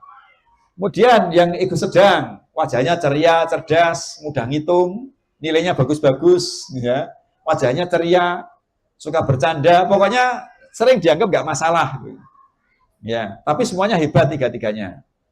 Nah, ternyata tiga ego ini atau bakat ini itu bisa dipetakan dengan metode namanya firasat. Ini metode yang dilakukan hanya di Islam. Kita nggak pernah menemukan metode ini di psikologi barat, nggak pernah. Zaman Nabi ada asesmen nggak? Nggak ada. Kok Nabi sampai tepat menunjuk orang? Beliau menggunakan apa? Firasat. Dan ternyata setiap orang punya firasat. Dan firasat itu menentukan perkara batiniah atau gaib dengan tanda-tanda lahir. Kalau nggak ada tanda-tanda, namanya dukun, gitu ya. Namanya dzon, namanya peramal. Kalau ada tanda-tanda, itu namanya firasat. Dan itu sah dalam Islam. Contoh misal, wah kayaknya dia ini mau utang nih. Loh, kok tahu? Biasanya itu nggak baik, kok tumben baik banget. Nah, itu kan tanda-tanda, gitu ya. Ini Imam Syafi'i itu pernah tebak-tebakan dengan Al-Hasan. Al-Hasan, itu ada orang mau masuk masjid, itu pekerjaannya apa coba? Oh gitu ya Imam Syafi'i. Kalau menurut saya ya Imam Syafi'i, Al-Hasan bilang begitu. Dia itu tukang pandai besi. Lah kalau menurut kamu gimana Imam Syafi'i? Oh kalau saya enggak, menurut saya itu dia tukang kayu itu. Enggak, tukang pandai besi, tukang kayu. Coba kita tanya dia. Setelah masuk ditanya, "Weh fulan, pekerjaanmu apa?" Maka orang tadi mengatakan, "Oh pekerjaan saya tukang kayu." Maka Imam Syafi'i, nah menurut saya kan? Tapi orang itu bilang lagi, tapi dulu saya itu tukang pandai besi. Nah akhirnya Al-Hasan, nah aku juga benar kan? Nah itu dapat hadiah nanti. Oh sudah dapat hadiah ya, Masya Allah. Ya, ini besok jadi apa? Pengacara, manajer, kepala sekolah, poluan, debt kolektor, ya pas banget ini. Ini contoh sederhana firasat, semudah ini. Ini anak belum sekolah loh, belum sekolah. Kalau besar bisa ditanya, ini belum bisa ditanya. Semudah itu bakat. Dan memang firasat itu lebih akurat dibanding asesmen. Kenapa? Pertama, dalil Rasulullah pakai firasat. Yang kedua, perkataan para psikolog. Para psikolog mengatakan psikometri yang pakai asesmen tidak lebih akurat dibanding observasi. Ini sudah perkataan mereka. Dalil syar'i dan kauni mengatakan demikian. Maka mendidik bakat itu tidak sulit. Kenapa? Ini perintah dari Allah, amanah. Nggak mungkin Allah itu memberikan amanah tanpa diberi bekal. Dan nggak ada namanya ibadah itu bergantung ahli. Wah, saya ada perintah sholat, kedatang ahli sholat, saya wakilkan. Nggak bisa kan? Ini mendidik anak, ini ada bakat. Dan itu tugas kita orang tua, dan ternyata kita diberi firasat oleh Allah Ta'ala untuk memetakan bakat anak. Setelah kita paham tentang bakat menurut Quran dan Sunnah. Sumbernya demikian. Nah, ini. Terus yang satu ini, badannya lebih besar. Kalau dia mungkin mengumpulkan energi, yang putih dipukul KO apa enggak? KO. Tapi kenapa dia hanya nangis? Ya memang bawaannya begitu. Kenapa aku dipukul? Loh kok dipukul lagi? Dia hanya mikirnya itu, enggak mikir bales. Tapi yang mukul tadi enggak mikir nangis, pokoknya aku pukul. Nah, itulah yang namanya bakat, watak atau sifat yang menonjol. Kan syaratnya terpenuhi, dia dengan mudah itu ya berulang-ulang tanpa ada persiapan kan langsung plek gitu kan. Nah, berarti kan berulang dan spontan. Ya, dia suka kan masih kecil berarti sukanya aja kan gitu kan. Nah, sementara ini sukanya nangis. Nah, kalau besok dia jadi debt collector cocok apa enggak ini? Enggak. Permisi Pak, ada apa?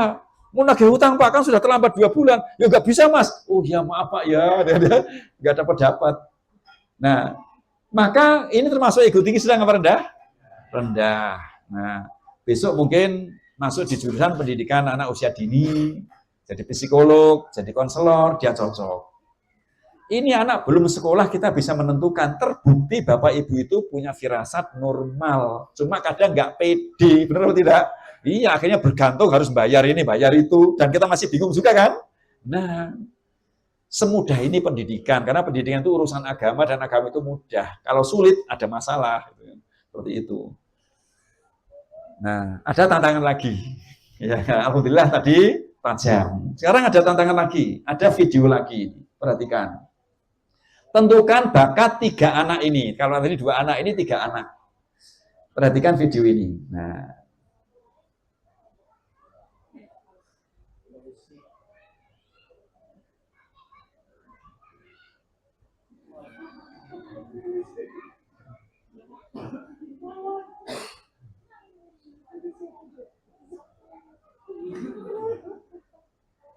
baik. Nah, dari ini dulu. Nah, ini masuk ego tinggi sedang apa rendah? Ayo, dia itu suka melayani, dilempar juga nggak ada respect, dan yang terima banget itu kan? Rendah.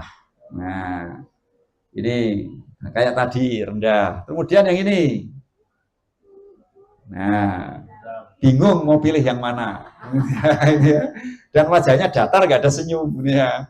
Ini ego sedang. Nah, besok jadi teknisi, IT programmer, produsen dan sebagainya. Nah, kemudian yang satu ini. Nah, ini ego apa ini? Tinggi. Nah, besok jadi apa? Jadi mudiro, ya, jadi debt collector, pengacara dan lain-lain. Nah, ini contoh sederhana. Ini anak PAUD, ya, belum 5 tahun mungkin bisa jadi usianya, atau mungkin 5 tahun kita bisa menentukan kok. Apalagi kok SMA, gitu kan ya? Kok sampai 92% salah jurusan, bingung itu bagaimana? Apa yang terjadi dengan pendidikan kita itu? Ini. Nah, maka setelah 3 ini kita petakan, itu banyak sekali nanti anak yang bermacam-macam di jenis anak kita. Ada yang seperti ini dianggap nggak masalah. Ya, ada yang seperti ini dominan di apa namanya? Di perasaan. Ada yang seperti ini nangisan, ya. Ya, nanti besok jadi guru TK dan sebagainya. Kemudian ada yang seperti ini. Nah, ini yang sering dicap troublemaker atau pembuli namanya itu kan. Ini anak hebat juga. Terus ada juga yang, nah ini kalau di total, ini hasil observasi kami, ternyata masing-masing anak itu, menurut kami ya, hasil skor kami itu 170. Intinya itu masing-masing sama ternyata. Ini juga 170, kemudian yang ini juga 170, sama. Betapa mahadirnya Allah. Ternyata ada anak yang lemah di berpikir, ada yang sering disebut dengan anak ABK, anak berkehebatan khusus. Kan nggak ada anak berkekurangan khusus kan? Berkehebatan khusus. Ini ada seperti ini. Ternyata kelemahan ini itu tetap dia punya bakat. Dan kelemahan ini ditambahkan di sisi lain. Nah ini mohon maaf saya ulang lagi. Ya, dia tetap memiliki bakat. Kalau ini kita totalkan kurang, nggak ada 170. Nah ternyata kelemahan ini itu ditambahkan oleh Allah Ta'ala di sisi lain. Sehingga anak ini punya kehebatan melebihi temannya, juga punya kekurangan melebihi temannya. Tapi kalau di total, ya jumlahnya sama. Padahal ini anak dari SLB, ini observasi kami ini, ya anak SLB 16 tahun nggak bisa baca, ya. Tapi alhamdulillah bisa setelah dikuatkan potensinya, kelemahannya naik. Itu recovery namanya, ya. Sudah terlanjur besar, fitrahnya nggak tumbuh karakternya, maka recovery. Jadi fokus pada kekuatannya. Kamu jadi apa besok dengan fisik dan dengan perasaan. Setelah dia merasa punya cita-cita, mengejar cita-citanya, akhirnya dia belajar baca tulis karena ada kebutuhan. Tapi kalau cita-citanya nggak ketemu, ya bagaimanapun sampai 16 tahun nggak bisa baca tulis karena fokus pada kekurangan. Ini ceritanya agak panjang ya, agak panjang. Nah, kemudian ada yang seperti ini. Nah, kekurangannya ditambahkan di sisi ini lagi. Ini juga murid kami yang kami sebut dengan anak brilian. Ya. Ternyata di total sama jumlahnya 170. Dia cuek banget karena perasaannya lemah. Ini kan. Juga standar gerakannya, tapi pinternya luar biasa, melebihi gurunya. Kami punya murid kayak gini, ya. Nah, sehingga kesimpulannya, Bapak Ibu semuanya, berbagai macam tipe anak dengan tiga kategori ini, ya. Sampai ada yang kelemahannya 2. Nah, kelemahannya 2. Di sini kelemahannya. Perasaannya mungkin standar, ya, tapi punya kelemahan 2. Ternyata kelemahan ini ditambahkan di sisi lain. Pada satu, yaitu di perasaan, sehingga dia menjadi anak yang super perasa. Dan ini anak kami yang Down syndrome. Seolah-olah kan beban. Seolah-olah ini produk gagal. Ternyata setelah kami observasi, jumlahnya sama. Ada nggak peran di masyarakat dengan super perasaan? Ada. Ternyata dia ketika sholat menangis, yang dia tangiskan adalah dia berbisik-bisik mendoakan neneknya. Itu didengerin sama orang tuanya. Kemudian itu informasi dari orang tua ketika saya tanya. Maka kesimpulan kami, meskipun dia tidak bermanfaat bagi orang yang di dunia masih hidup, setidaknya masih bermanfaat bagi orang yang sudah meninggal dunia. Semua orang punya peran. Nah, sehingga sampai yang seperti ini pun semuanya totalnya sama. Dan ini ternyata dikatakan oleh Ibnu Katsir terkait dengan fitrah. Dan semua anak akan diberi fitrah yang sama. Ya. Akan diberi fitrah yang sama, meskipun potensinya berbeda-beda. Tapi jumlah totalnya sama. Maka benarlah firman Allah SWT, Rabbana ma khalaqta hadza batilan subhanak. Wahai Rabb kami, ya, apa-apa yang telah Engkau ciptakan termasuk anak saya ini tidak pernah akan sia-sia. Pasti akan ada manfaatnya. Laqad khalaqnal insana fi ahsani taqwim, dan sungguh kami telah menciptakan manusia dalam keadaan sempurna. Dan perlu diingat Bapak Ibu, Allah tidak pernah menciptakan produk gagal. Tidak akan pernah. Maka semua anak kita itu hebat. Ketika anak dianggap bermasalah, sebenarnya bukan anaknya bermasalah, kitanya yang bermasalah, salah dalam berpersepsi atau menilai anak kita. Ini antara lain ketika kita menghadapi anak-anak kita yang hebat-hebat. Memang hebat mereka beda-beda, tapi jangan kemudian disortir, kamu hebat, kamu tidak. Mereka ciptaan Allah, dan mereka semua itu bukan produk gagal. Mereka semua hebat, cuma kehebatan mereka berbeda-beda. Ini. Nah, terus kemudian yang 3 ini, ya, 3 ini itu dibelah jadi 2. Asir wal alaniyah. Nih, asir wal alaniyah. Asir itu adalah tidak senang ketemu orang, al-alaniyah senang bertemu orang, yang sering disebut dengan istilah introvert dan extrovert. Nih. Individual dan sosial. Akhirnya 3 dibagi 2 jadi berapa? 3 bagi 2 jadi? Nah, setengah, 1,5. Kalau jadi 6 itu namanya pikiran bawah sadar. Ini ya itu pikiran bawah sadar namanya, refleks gitu ya. Nah, itu contoh bawah sadar, ya refleks namanya. Iya, karena terbawa. Iya, sadarnya kalah itu ya ini. Akhirnya jadi 6. Nah, ini nanti ada firasat lagi. Alhamdulillah 3 normal 100%. Ini 6, nanti kita latih firasat lagi. Syaratnya biar kita tahu tadi firasat 6 harus paham betul. Mari kita bahas satu-satu. Kanan atas. Ada orang ya, nggak sabaran. Ini ego tinggi ekstrovert ya. Nggak sabaran tapi senang ketemu orang. Coba jadi apa? Nggak sabaran tapi senangnya ketemu orang. Sukanya maksa, maka dia jadi provokator, maka dia mempengaruhi ini ya, at-ta'thir mempengaruhi. Terus kemudian orang yang egonya sedang, nggak suka konflik, tidak berat sebelah, sukanya damai-damai saja, tapi senang ketemu orang, maka ketemunya at-ta'amul kerjasama, sejajar dengan orang. Kalau tadi kan di atas. Kemudian yang ketiga, orang itu egonya rendah, suka mengalah, suka dimanfaatkan orang, tapi senang ketemu orang, maka dia tipe orang suka melayani. Al-khidmah. Terus kiri atas, orang nggak sabaran tapi suka sendirian. Jadinya apa coba? Sukanya lembur kalau bekerja, ya. Akhirnya dia pekerja keras. Harus jadi ini kan. Akhirnya suka lembur. Ini ya, ini. Kemudian yang tengah, kiri tengah, dia suka menganalisa, pandai menghitung, cerdas, tapi suka sendirian. Maka dia tipe pemikir, ya, suka berpikir. Terus yang terakhir kiri bawah, egonya rendah, pemalu, pendiam, ya, tapi suka sendirian. Akhirnya dia suka kalau ada temennya sembunyi, ya.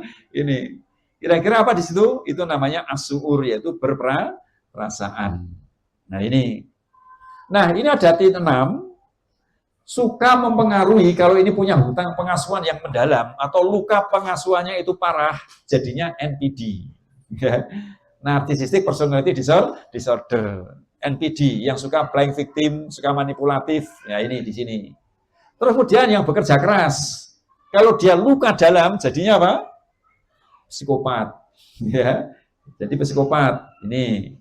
Kemudian yang kerjasama.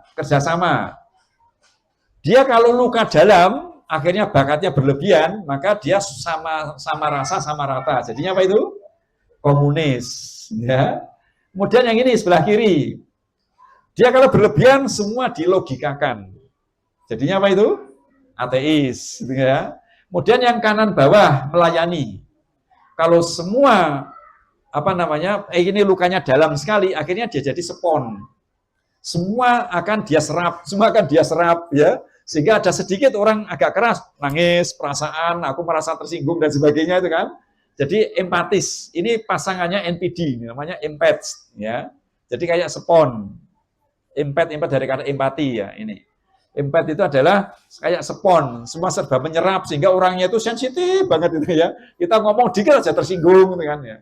Karena jadi spon. Nah, kemudian yang ini berperasaan tapi luka dalam, akhirnya mengurung diri di kamar. Kadang 2 tahun nggak keluar, kan ada kan gitu kan? Itu biasanya yang ini. Itu bakatnya dia di sini, yang besok jadi ahli hikmah itu kan ya. Nah, kira-kira jadi apa ini kalau berlebihan? Jadinya antisosial. Nah, ini contoh-contoh penyimpangan ya ketika sudah dibagi menjadi 6. Nah, ini ada tantangan lagi, video yang tadi yang 3 orang tapi dengan 6 ini. Nah, coba tebak masing-masing 3 anak ini dengan 6 bakat tadi. Kalau 3 tadi alhamdulillah 100% normal. Nah.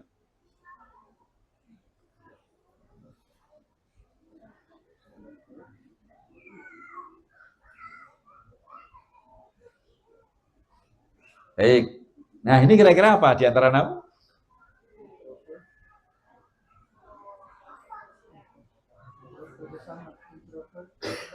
Apa ini? Tadi ini apa tadi? Berarti apa ini bakatnya? Melayani. Nah, caranya yang gampang yaitu ego rendah. Introvert apa ekstrovert? Ekstrovert, dia melayani orang, ya. Ketemu orang tapi ego rendah, maka dia yaitu melayani. Nah, ini contoh seperti ini, ya, cara yang mudah.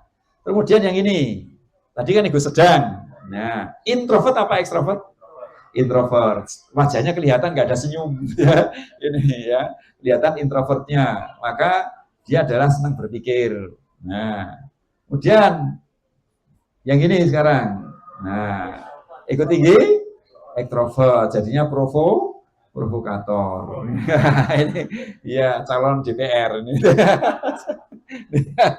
Ini ya. Kalau dia luka dalam jadi NPD nanti. Ya ini. Nah, ini jadi ternyata masing-masing orang itu punya peluang untuk menyimpang ya, menyimpangnya sesuai dengan bakatnya masing-masing. Itu dijelaskan Ibnu Qayyim ya di Ighosatul Lahfan itu ya. Ini, maka besok jadi mudiroh dia itu. Ya. Baik. Terus sekarang ini. Nah, bakat anak putri ini, anak putri. Ya. Makanya apa kira-kira anak putri ini? Melayani. Ego tinggi sedang apa rendah? Rendah. Ya. Bisa ketebak ya, dia punya bakat melayani. Diambilkan satu-satu.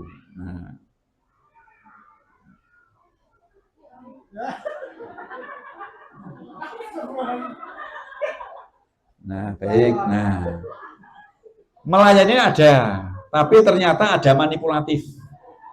Berarti dia ego rendah sekaligus kalau manipulatif itu termasuk berpikir, termasuk berperasaan, berpikir atau bergerak, manipulatif. Berpikir ego sedang. Introvert apa ekstrovert? Ekstrovert. Ekstrovert dia melayani. Nah, maka memiliki dua bakat ini. Besok jadi guru, ya. Jadi guru, jadi perawat karena melayani. Nah, karena kecil nggak punya dosa kan? Iya, dia taunya itu minuman segar, taunya dia, kenanya nggak tahu kan? Nah, itu nggak punya dosa, namanya anak kecil. Nah, baik, sekarang ini yang anak laki-laki, bakatnya apa? Lihat, nggak ada suara, nggak ada apa, dia hanya action sendiri. Ya. Cara megang kuasnya, ya, cara memecah telurnya, tangannya seperti apa, wajahnya kayak apa, sorot matanya itu tanda semua di situ. Ya, dan itu nggak usah diajarkan, Bapak Ibu tahu semua. Itu karena fitrah bawaan lahir sudah ada di diri kita. Ya. Nih, cara membalikan telur, gaya tangannya seperti apa, cara memegang botol, nah cara megangnya seperti apa. Nih. Ya. Terus wajahnya, senyumnya, itu semua jadi tanda-tanda semua.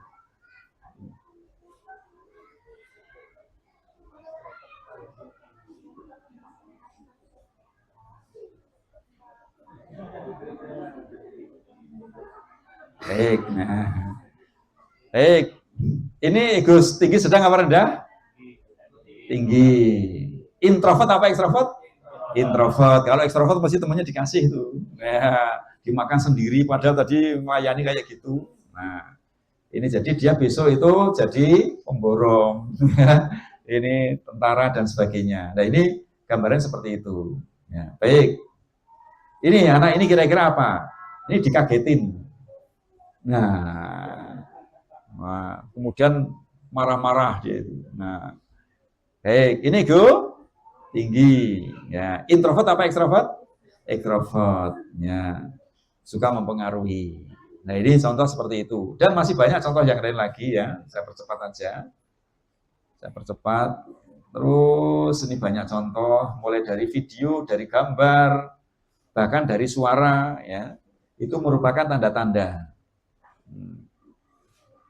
Saya percepat sampai nanti ketemu bakatnya. Sampai ketemu bakatnya.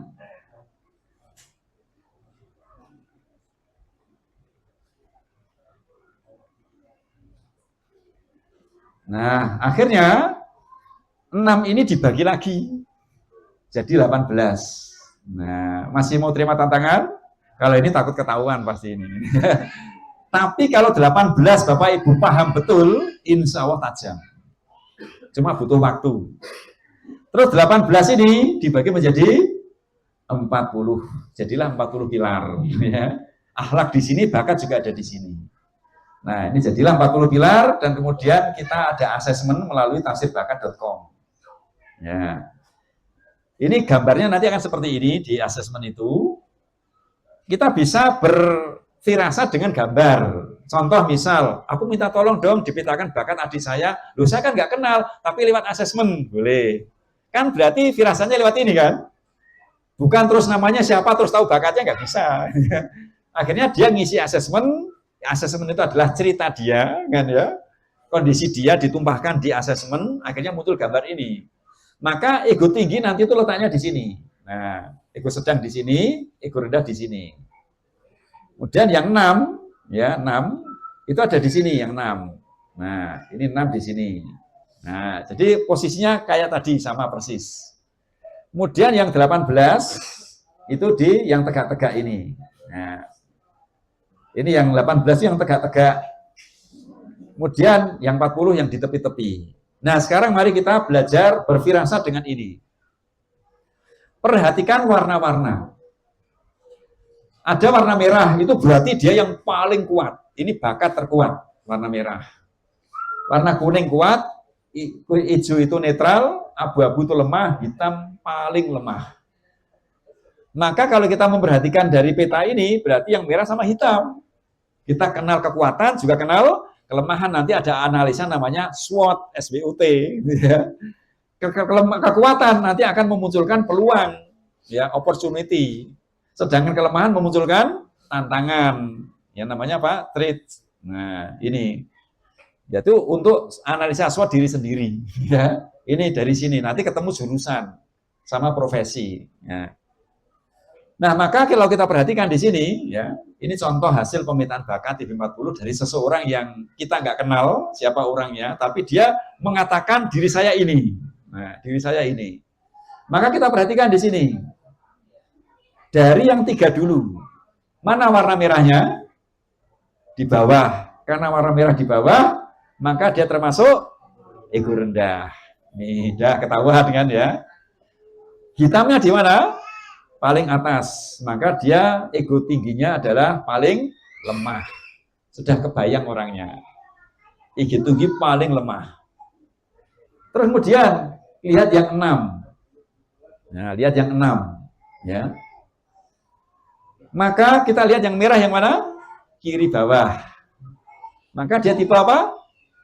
Berperasaan. Tadi 6 sudah lupa ya, 6 ya. Berperasaan. Kemudian kita lihat yang kuning, yang kedua, kuning. Ini berarti berpikir.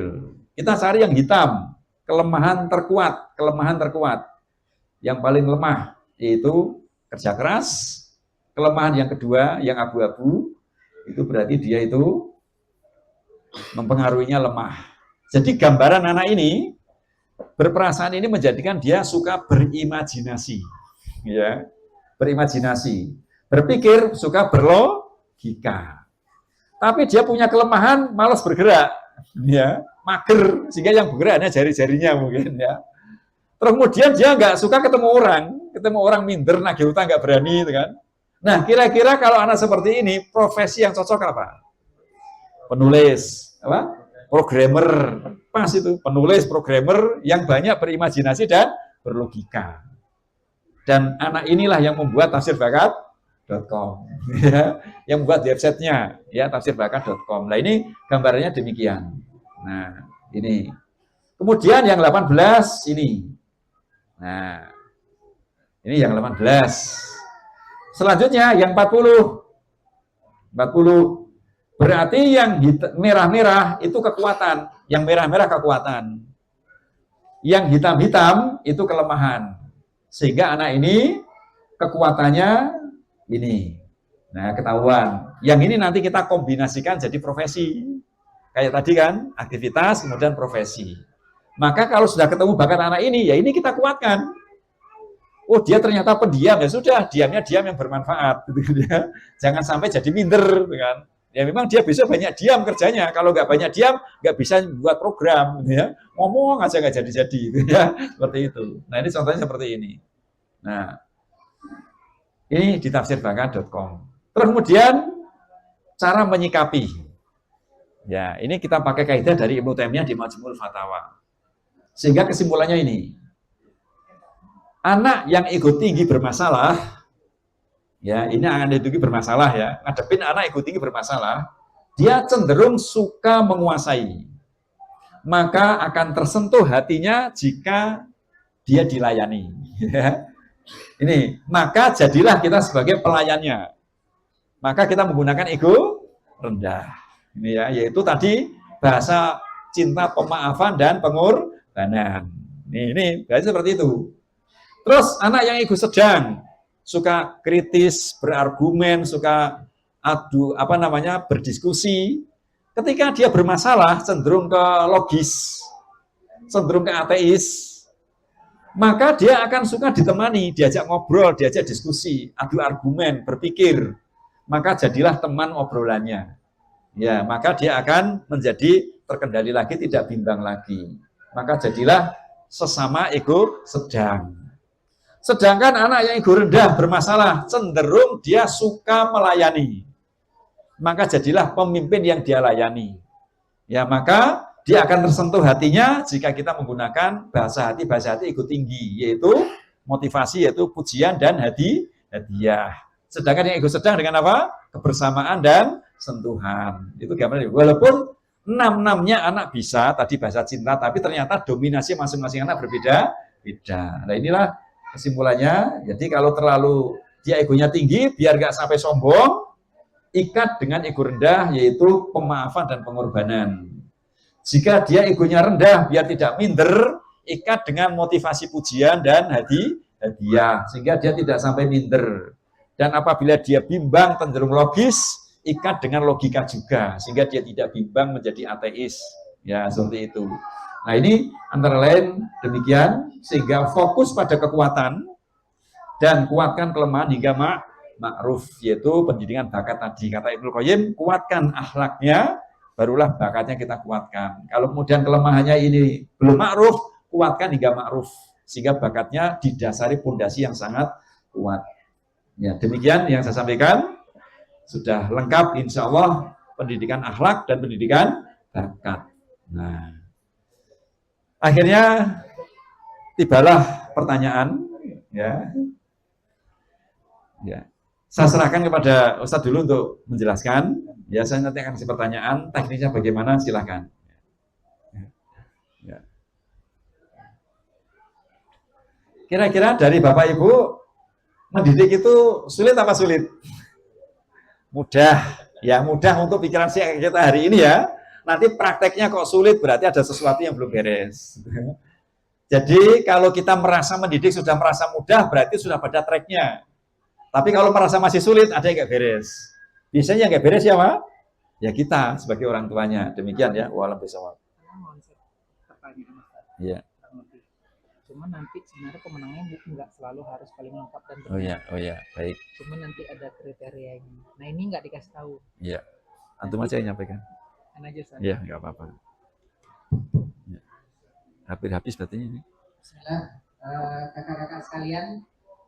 Insya Allah akan menyampaikan pertanyaan sebagai hadiah nanti kan untuk 3 keluarga yang akan konsultasi private khusus dengan Ustadz Abdul Khalid. Tolong dicatat pertanyaannya, nanti dikumpulkan insya Allah di sesi malam ya. Pertanyaan pertama, jelaskan tujuan akhir pendidikan anak.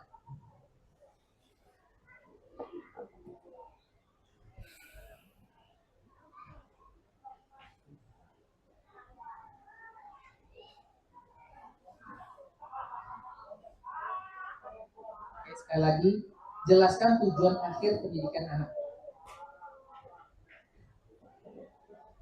Pertanyaan kedua, jelaskan tentang 3 jenis bahasa sesuai dengan cara dan metode pendidikannya.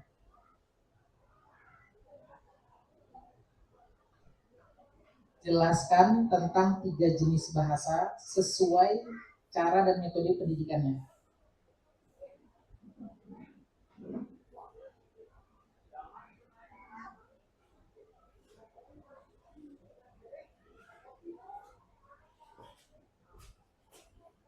Pertanyaan ketiga, jelaskan 3 level kualitas hidup.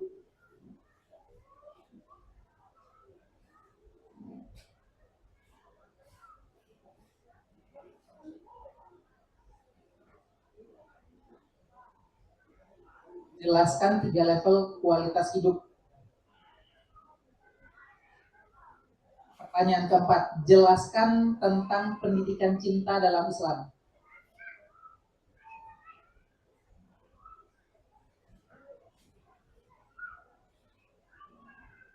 Jelaskan tentang pendidikan cinta dalam Islam. Oke, pertanyaan terakhir ya. Pertanyaan kelima, jelaskan tentang syarat dan rukun bakat.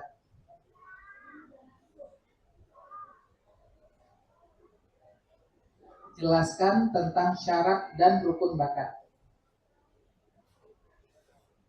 Insya Allah pemenangnya ada 3 keluarga dengan kriteria yang berbeda yang ditentukan oleh panitia. Jadi silahkan ditulis jawabannya. Bisa diskusi keluarga, suami istri. Nanti di sesi malam dikumpulkan. Insya Allah diumumkan